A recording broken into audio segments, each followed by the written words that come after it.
Chapter 49 Naranya. भवत्प्रभावा Vidura हि गोपाः तरुप्रपातादिकमत्र गोष्ठे अहेतुमुत्पातगणं विशङ्क्य प्रयातुमन्यत्र मनोवितेनुः तत्रोपनन्दाभिदगोपवर्यो जगौ भवत्प्रेरणयैव नूनम् इतः प्रतीच्यां विपिनं मनोज्ञं वृन्दावनं नाम विराजतीति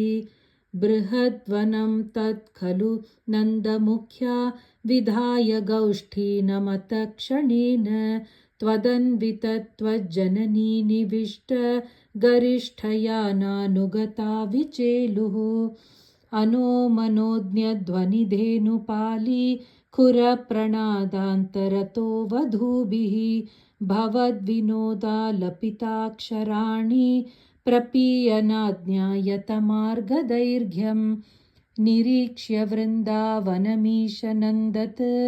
प्रसूनकुन्दप्रमुखद्रुमौघम् अमोदथा शाद्वलसान्द्रलक्ष्म्या हरिन्मणिकुट्टिमपुष्टशोभम् नवाकनिर्व्यूढनिवासभेदेषु अशेषु गोपेषु सुखासितेषु वनश्रियं गोपकिशोरपाली विमिश्रित पर्यकलोकथास्त्वम् अरालमार्गागतनिर्मलापां मरालकूजाकृतनर्मलापां निरन्तरस्मेरसरोजवक्त्रां कलिन्दकन्यां समलोकयस्त्वं मयूरकेकाशतलोभनीयं मयूखमालाशबलं मणीनां विरिञ्चलोकस्पृशमुच्चशृङ्गैः गिरिं च गोवर्धनमैक्षथास्त्वं समं ततो गोपकुमारकैस्त्वं समन्ततो यत्र वनान्तमागाः ततस्ततस्तां कुटिलाम् अपश्यः कलिन्दजां राघवतीम् इव कां तथाविधेऽस्मिन् विपिने पशव्ये समुत्सुको वत्सगणप्रचारे चरन् स रामोऽथ कुमारकैस्त्वं समीरगेहाधिपपाहि रोगात्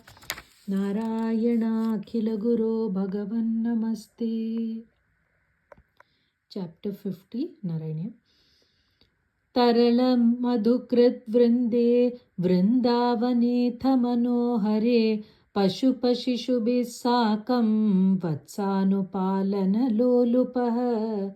हलधरसखो देवश्रीमन्विचेरितधारयन् गवलमुरलीवेत्रं नेत्राभिराम तनुद्युतिः विहितजगति रक्षं लक्ष्मीकराम्बुजलालितं ददति चरणद्वन्द्वं वृन्दावने त्वयि पावने किमिव न विभो सम्पत्सम्पूरितं तरुवल्लरी सलिलधरणी गोत्र क्षेत्रादिकं कमलापते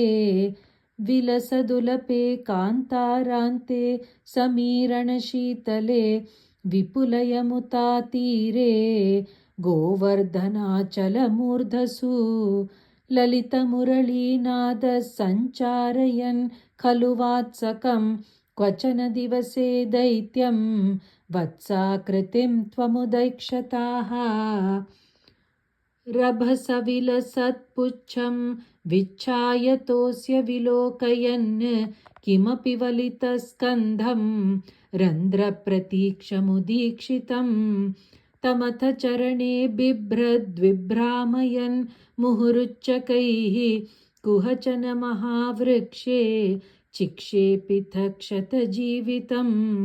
निपतति महादैत्ये जात्या दुरात्मनि तत्क्षणं निपतनजवक्षुण्ण क्षोणीरुह क्षतकानने दिवि वृन्दारकाकुसुमोत्करैः शिरसि भवतो हर्षाद् वर्षन्ति नाम तदा हरे सुरभिलतमा मूर्ध्यन्यूर्ध्वं कुतः कुसुमावली निपतति तवेत्युक्तो बालैः सहेलमुदैरयः झटिति धनुजक्षेपेणोर्ध्वं गतस्तरुमण्डलात् कुसुमनिकरसोऽयं नूनं समेति शनैरितैः क्वचन दिवसे भूयो भूयस्तरे परुषातपे तपनतनया पाथ पातुं गता भवदादयः चलितगरुतं प्रेक्षा मासुर्बकं खलु विस्मृतं क्षितिधरगरुच्छेदे कैलासशैलमिवापरं पिबति सलिलं गोपव्राते भवन्तमभिद्रुतः सकिल निगिलन्निग्निन् प्रख्यं पुनर्धृतम् उद्वमन् दलयितुमगात् त्रोट्या कोट्या तदाशु भवान् विभो खलजनभिदाञ्चुञ्चुश्चुञ्चु प्रगृह्य ददारतं सपदि सहजां सन्द्रष्टुं वामृतां खलु पूतनाम् अनुजम् अघमप्यग्रे गत्वा प्रतीक्षितुम् एव वा